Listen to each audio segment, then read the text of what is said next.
Hey guys, what's up? नमस्कार, this is Shubhdeep and welcome to my YouTube channel which is Lone Rider S. तो आज हम फिर से आ चुके हैं वीडियो के साथ और इस वीडियो में आज हम बात करने वाले हैं बाइक एडजस्टमेंट्स के बारे में। तो इसी वीडियो में मैं आज आप लोगों को पूरा एडजस्टमेंट्स के बारे में बताने वाला हूँ कि कैसे आप अपने बाइक को पूरा एडजस्ट कर सकते हो। स्पेशली अगर नया बाइक है तो आपके बाइक को बहुत ही ज़्यादा एडजस्टमेंट्स की ज़रूरत होती है आपके राइड को पूरा परफेक्ट बनाने के लिए। सो अगर आप इंटरेस्टेड हो तो इस वीडियो को पूरा ज़रूर देखें। तो इसी के साथ with for the wasting time let's get started.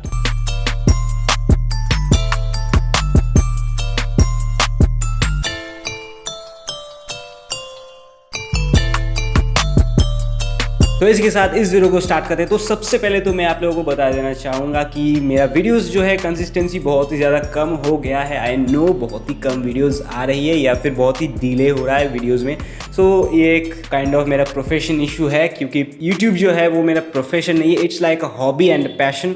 मतलब इसको प्रोफेशन बनाने में अभी बहुत टाइम है बट मेरा प्रोफेशन भी है एक अलग सा, तो इसीलिए उसकी तरफ थोड़ा सा ध्यान मुझे ज़्यादा देना पड़ रहा है।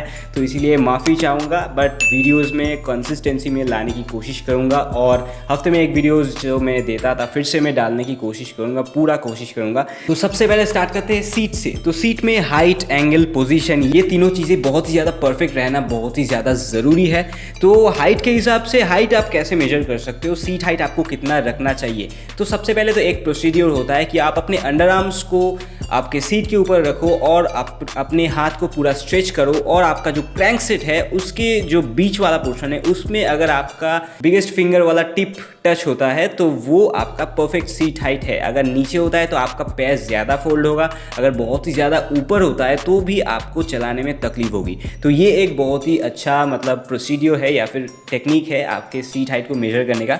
और उसके बाद उसको आप परफेक्टली कैसे मेजर कर सकते हो कि आप अपनी साइकिल के ऊपर बैठो और उसके बाद पूरा जो आपका पैर का बीच वाला पोर्शन है उसको अपने पैडल्स के ऊपर रखो और देखो कि आपका पैर पूरा स्ट्रेच हो रहा है या नहीं। अगर कम हो रहा है तो आप थोड़ा सा सीट हाइट बढ़ा सकते हो और अगर आपका पैर पेडल तक नहीं पहुंच रहा है या फिर आप चढ़ भी नहीं पा रहे हो अपने साइकिल के ऊपर तो आप थोड़ा सा उसको कम कर सकते हो। बीच में रखने का फ़ायदा ये है कि उसके बाद आप यूजुअली हम लोग पेडल जो करते हैं वो टो के हिसाब से करते हैं या फिर टो से करते हैं। तो आपको जब आप उसको टो रखोगे तो आपको एक हल्का सा कर्व आपको दिखेगा आपके पैर में, तो वही कर्व आपको ज़रूरत होता है आपके साइकिल को या फिर आपके रीच को या फिर आपके सीट हाइट को परफेक्ट बनाने के लिए। और उसके बाद एक और चीज़ आता है कि जब आपका सीट हाइट बहुत ही ज़्यादा बढ़ जाता है, आपका परफेक्ट है, आपका पैर पूरा स्ट्रेच्ड आउट हो रहा है या फिर थोड़ा सा कर्व भी है बट फिर भी आपको बाइक पे चढ़ने में या फिर बाइक से उतरने में बहुत ज़्यादा दिक्कत आती है। तो ये मैं एक टिप बता देना चाहता हूँ आपको जो मुझे पहले आती थी दिक्कत। तो पहले तो सामने का ट्यूब जो है वो नीचे रहता है और आपका जो सीट हाइट है वो ज़्यादा ऊपर रहता है। तो आप अपने ट्यूब के ऊपर सबसे पहले खड़े हो सकते हो, मतलब जैसा कि मैंने यहाँ पे दिखाया है, और उसके बाद पैडल के ऊपर पैर रख के आप आसानी से अपनी सीट के ऊपर चढ़ सकते हो और राइडिंग को स्टार्ट कर सकते हो। और उसके बाद जब आप रुकते हो तो आसानी से आप वैसे ही सेम प्रोसीड्यूर रिवाइंड करने से जैसा फील होता है तो वैसे ही आप अपने पैडल के हिसाब से उसके ऊपर पूरा प्रेशर देके आप सामने की तरफ उतर सकते हो या फिर साइड की तरफ उतर सकते हो ताकि आपका सीट हाइट जो है वो कम महसूस हो। और उसके बाद आते हैं सीट एंगल। तो एंगल के हिसाब से बहुत लोगों का सामने की तरफ ऊंचा रह जाता है या फिर नीचे रह जाता है। तो ये प्रॉब्लम होता है। नीचे अगर रहता है तो आप सामने स्लाइड करते हो और अगर ऊंचा रहता है तो आपको दर्द होने का चांसेस बहुत ही ज़्यादा है। और अगर सीट एंगल ठीक ठाक नहीं होता है तो दर्द बहुत जगहों पे हो सकता है एज यू नो। तो उसको मेजर करने के लिए आपको सीट को पूरा एकदम सीधा रखना होता है। आप कोई चीज़ उसके ऊपर रख के आप देख सकते हो या फिर जो हमारा जो मेजरमेंट का वो स्केल होता है वो मेरे पास नहीं है जिसमें वाटर बबल रहता है एक, तो उसके हिसाब से आप मेजर कर सकते हो। तो आपको सीट को पूरा सीधा रखना है, एंगल आपको देखना है, कोई भी एंगल में नहीं रखना है, पूरा सीधा होना चाहिए सीट। तो उसके हिसाब से आप उसको रखो और उसके बाद उसको टाइट कर दो। मेरे हिसाब से यहाँ पे मैंने एक एलन की से इसको खोला है और इसको टाइट किया है। तो आप का भी शायद सेम ही होता है बट कुछ साइकिल्स में डिफरेंट होता है। 15 mm का रेंच लगता है तो वो भी आप यूज़ कर सकते हो अगर आपके साइकिल में डिफरेंट है। बट मेरा यहाँ पे एलन की है तो यूजुअली सारे के सारे MTVs में या फिर रोड बाइक्स में एलन की ही रहता है। और उसके बाद आता है पोजीशन में भी बहुत ही ज़्यादा मैटर करता है क्योंकि सीट जो है आगे पीछे भी किया जा सकता है। तो ये एक बहुत ही ज़्यादा इंपॉर्टेंट चीज़ है। जैसे कि ये जो बाइक है हमारा 91 Shadowfax, ये नया है इसीलिए मैं इसके ऊपर हमारा एडजस्ट एडजस्टमेंट्स दिखा रहा हूँ। तो एडजस्टमेंट्स इसमें बहुत ही ज़्यादा ज़रूरत है, क्योंकि ये बाइक मुझे थोड़ा सा बड़ा लगता है मेरे हिसाब से, मेरे हाइट के हिसाब से। आई एम 5'8", बट मेरे हिसाब से आई थिंक इसका रीच जो है या फिर इसका जो साइज़ है मेरे हिसाब से थोड़ा सा बड़ा है, मुझे फील होता है ऐसा। तो इसीलिए सीट को मैं थोड़ा सा आगे रखने की कोशिश करता हूँ, ताकि ज़्यादा आगे आपको नहीं रखना है। थोड़ा सा मार्क भी रहता है आपके सीट्स में, तो वो आपको देखना है। अगर मार्क नहीं है तो एडजस्ट करके आप रखो, ज़्यादा आगे मत रखो, बीच की तरफ से थोड़ा सा सीट को आगे करके रखो, तो ही आपका थोड़ा सा ऑल्टरेशन होता है और मतलब आपको थोड़ा सा बेहतर फील होता है। अगर आपका रीच ज़्यादा है हैंडल बार से सीट तक, ये डिस्टेंस बहुत ज़्यादा मैटर करता है। तो अगर आपका बहुत ही ज़्यादा फील हो रहा है ये, अगर आपको बहुत ज़्यादा स्ट्रेच आउट होना पड़ता है आपके हैंडल बार को रीच करने के लिए, तो आप अपने सीट को थोड़ा सा आगे ले आ सकते हो, या फिर अगर आपका बहुत ज़्यादा करीब महसूस होता है तो उसको आप पीछे ले आ सकते हो। तो ऐसे आप ऑल्टरेशंस कर सकते हो। तो ये 3 हो गए आपका seat height, angle and position, जो कि बहुत ही ज़्यादा इंपॉर्टेंट है। और उसके बाद आते हैं ब्रेक लीवर्स, उनके एंगल्स या फिर गियर शिफ्टर के एंगल्स पे। तो ये भी एक बहुत ही ज़्यादा इंपॉर्टेंट स्टेप है कि कहाँ पे आप अपना ब्रेक लीवर्स को रखते हो या फिर गियर शिफ्टर्स को रखते हो और कैसे एंगल पे रखते हो। तो यूजुअली आप ऊपर बैठते हो और आपका जो हाथ का एंगल होता है तो उसके हिसाब से आपको उसको रखना है। जब मतलब ऐसे अगर आप रखते हो तो गियर लीवर्स जो है वो नीचे की तरफ होने चाहिए थोड़े से। अगर पूरा सीधा रहता है गियर लीवर्स तो वो इनएप्रोप्रिएट है। अगर उसको आप थोड़ा सा एंगल करके रखोगे नीचे की तरफ तो आप देखोगे कि वो बहुत ही ज़्यादा कंफर्टेबल होता है और ब्रेकिंग में भी आपको बहुत ही ज़्यादा मतलब फ़र्क महसूस होता है। और सिंपल आपके गियर शिफ्टर्स में भी, यहाँ पे मेरे शैडोफैक्स में गियर शिफ्टर्स एंड आपका ब्रेक लीवर्स दोनों एक साथ है, तो यहाँ पे एक ही चीज़ मुझे एडजस्ट करना पड़ेगा। बट अगर आपका गियर शिफ्टर्स एंड आपका ब्रेक लीवर्स दोनों अलग अलग है तो उसके हिसाब से आपको एडजस्टमेंट्स देख लेना है कि कहाँ पे आपको अपना गियर शिफ्टर्स रखना है एंड उनका एंगल कैसे आपको चेक करना है। तो उसके बाद आते हैं हैंडल बार पे एंड स्टेम पे। तो यहाँ पे शैडोफैक्स का स्टेम जो है यहाँ पे थोड़ा सा लंबा सा है, तो इसके लिए बहुत ज़्यादा बेटर है, ये आपको अपराइट पोजीशन दे देता है काइंड ऑफ। बट मेरे लिए आई थिंक ये शॉर्ट स्टेम अगर होता तो बहुत ज़्यादा बढ़िया होता, तो मैं इसको अपग्रेड भी कर सकता हूँ या फिर शॉर्ट स्टेम भी लगा सकता हूँ इसमें। तो वो नॉर्मल सी बात है, शॉर्ट स्टेम होने से आपका जो हैंडलिंग है वो बहुत ही ज़्यादा बढ़ जाता है, बहुत ही बढ़िया हो जाता है। और मेरा यहाँ पे जो रीच का मैं बता रहा था कि मेरा थोड़ा सा रीच ज़्यादा लगता है हैंडल बार से सीट तक, तो वो इशू भी सॉल्व हो जाता है अगर आप शॉर्ट स्टेम लगा देते हो।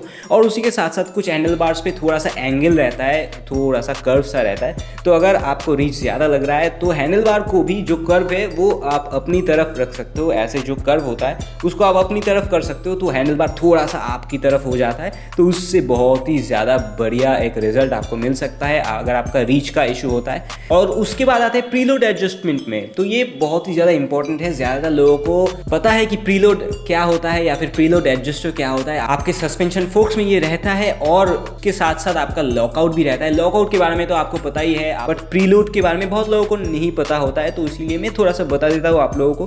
प्रीलोड एक्चुअली होता है आपके वेट, मतलब आपका जितना वेट है उसके हिसाब से एडजस्टमेंट्स के लिए।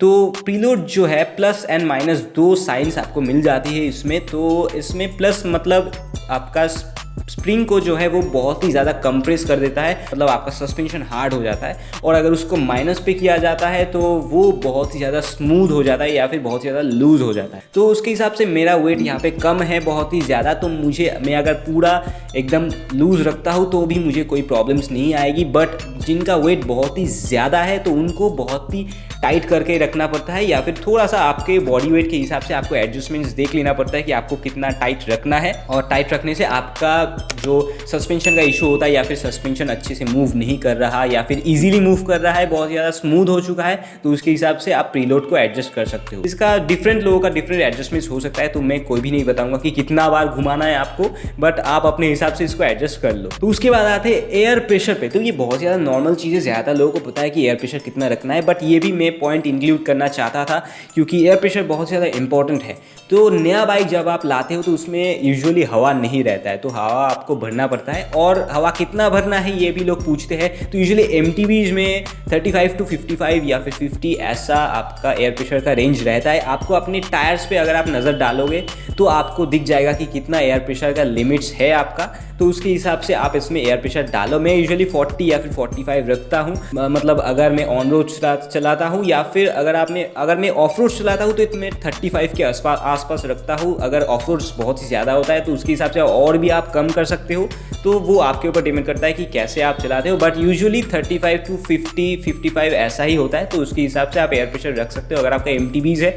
और अगर आपका रोड बाइक है तो उसके हिसाब से, या फिर हाइब्रिड्स है तो उसके हिसाब से 80-90 ऐसा भी हो सकता है एयर प्रेशर। आपको अपने टायर्स के ऊपर नज़र डालना होगा कि कितना एयर प्रेशर लिखा हुआ है, तो उसके हिसाब से आप अपना एयर प्रेशर उसमें इनपुट कर सकते हो। तो उसके बाद आते हैं कुछ और एडजस्टमेंट्स में, जो कि कंपलसरी नहीं है अगर आपका पुराना बाइक है, अगर एडजस्टेड है, बट ये एडजस्टमेंट्स नई बाइक में ज़्यादा ज़रूरी होता है, जैसे कि डिस्क ब्रेक्स एंड आपका डिटेलर एडजस्टमेंट। तो ये एडजस्टमेंट अगर आप 91 से साइकिल्स परचेज करते हो, तो जैसे कि मैं बताया था, अगर आप उनका डोर स्टेप जो असेंबली आपका होता है, जो उनका ऑप्शन है, अगर वो लेते हो तो उसके हिसाब से आपको कोई भी ऐसे एडजस्टमेंट्स नहीं करने पड़ेंगे। जो टेक्नीशियन है वो आएंगे घर पे, वो पूरा परफेक्टली उसको एडजस्ट करके जाएंगे, और उसके बाद आपको पता चल जाएगा कि परफेक्ट एडजस्टमेंट कौन सा है। बट अगर आप खुद से असेंबल करना चाहते हो तो उसमें थोड़ा सा प्रॉब्लम्स आ सकता है, या फिर एडजस्टमेंट्स की ज़रूरत हो सकती है। डिस्क ब्रेक्स को और गियर्स को ठीक से एडजस्ट करना बहुत ही ज़्यादा ज़रूरी है।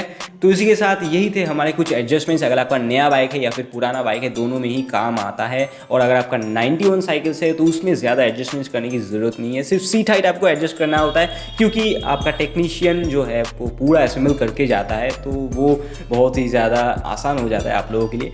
बट बाकी जो एडजस्टमेंट्स है वो आप ट्राई कर सकते हो और देख सकते हो कि कितना बेटर हुआ है आपका राइडिंग, और मुझे कमेंट सेक्शन में भी बता सकते हो, या फिर इंस्टाग्राम में भी मुझे पिंग अप कर सकते हो, तो मैं ऑब्वियसली आप लोगों को रिप्लाई ज़रूर दूंगा।